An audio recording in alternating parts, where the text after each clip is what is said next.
relic stations.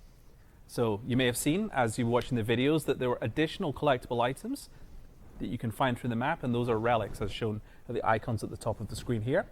And you use the relics to activate the relic stations. And what are relic stations? They're map-specific game changers.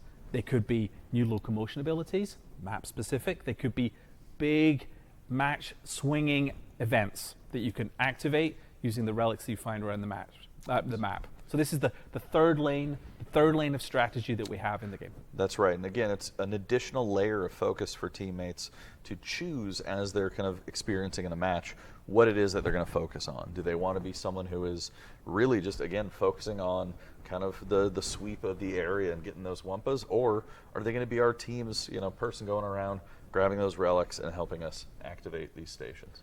I'm guessed I have a video of this. I would love to see it. Okay, let's check out relics and relic stations. Here we're on a different map, and there's a relic station right there.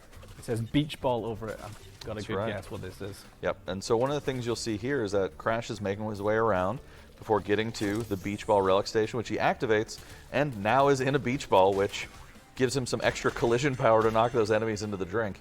You'll also see one of your teammates using a beach ball, and one of the really great things about this relic station is that when a teammate activates it, it leaves it open for a period of time so that your fellow teammates can interact with it, also getting that awesome beach ball ability. Exactly. These are super. We had so much fun making these relic stations. There's just so much to draw from the Crash franchise, absolutely, and Crash 4, and we just poured that fun flavor from the franchise into these. And what's great is that each map has a unique set of these relic stations, and so map to map you're discovering new strategies, you're discovering new ways to play, and new focuses for your team to really hit on.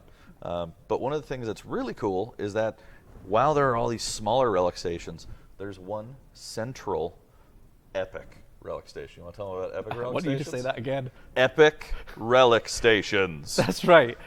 Sure, yeah. So every map has an epic relic station. It certainly costs a lot more relics to activate, so it's going to take a lot of team effort to gather those relics, deposit them in that relic station over time to activate it, but it can have a real game-swinging effect. Absolutely, and we'll see this in the next video here. But both teams can be vying to activate the relic station, and so it ends up being kind of a game of tug of war as this centralized relic station within the map becomes an area of, again, hotly contested fights. It becomes an area where teammates are using their powers to prevent the other team from banking relics to be able to activate that epic relic station. And I'm going to show you one now. Yeah. And this epic relic station is Uka Uka. If you're familiar with the Crash franchise, you'll know well. Yep. And so when you see it, you'll see a red and blue meter around the side of the relic station, which is telling you how far or how close to activating that relic station you are. And you'll see right now, oh geez, the enemy team was really close, and they activated it. And so what are we seeing here? Well, it doesn't look like good news for our team, does it?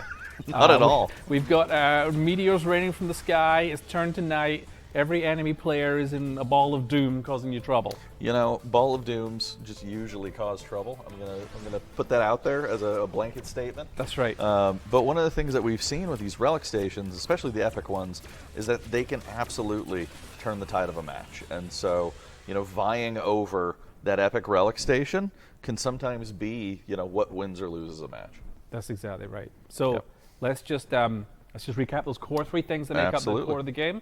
Scoring with Wumpa and crates, dropping it off at your bank to score. You've got the gem pads. They're adding the boost to your scoring potential. And then third strategic lane of the relic stations, map-specific game changers that you can activate by collecting relics that you find around the map. Yep.